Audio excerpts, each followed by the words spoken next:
Today marks the anniversary of a day that shocked those involved with the campaign to end live animal exports.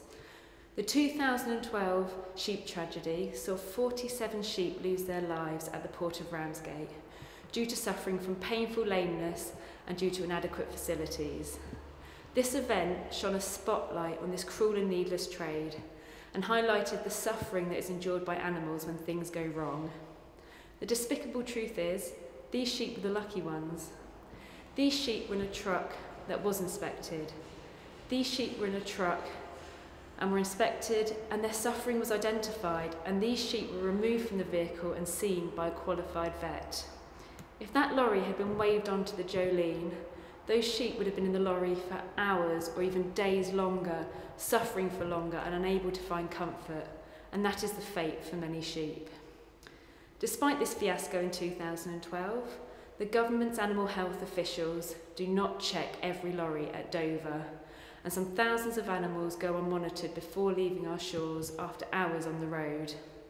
In fact, only yesterday we received confirmation from DEFRA that only 18 of the 46 lorries that have sailed from Dover since May 2013 have been checked again at the port.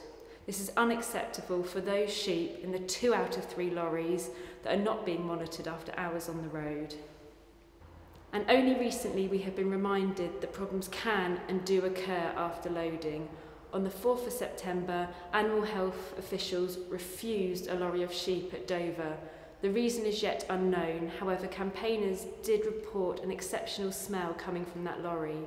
And on the 6th of September, 3 lorries of sheep were held up in 8 hours of delays on the M25. The HM government petition has now exceeded over 50,000 signatures, and over 16,000 concerned members of the public have emailed Dover Harbour Board calling for RSPCA inspectors to be let in. And the movement in Kent is growing and growing as people voice their concern. Ultimately, we want an end to live animal exports, but until that day, we need the government to act now to ensure that there is thorough monitoring. We want every single lorry of farm animals that comes to Dover to be inspected, and we are offering our assistance. We are offering for RSPCA inspectors to be there. The 47 animals that died that day generated a bigger and stronger movement against the trade, and we will always remember those sheep and the plight they stood for. And we will always remember all of the victims of live animal exports, and we vow to fight on.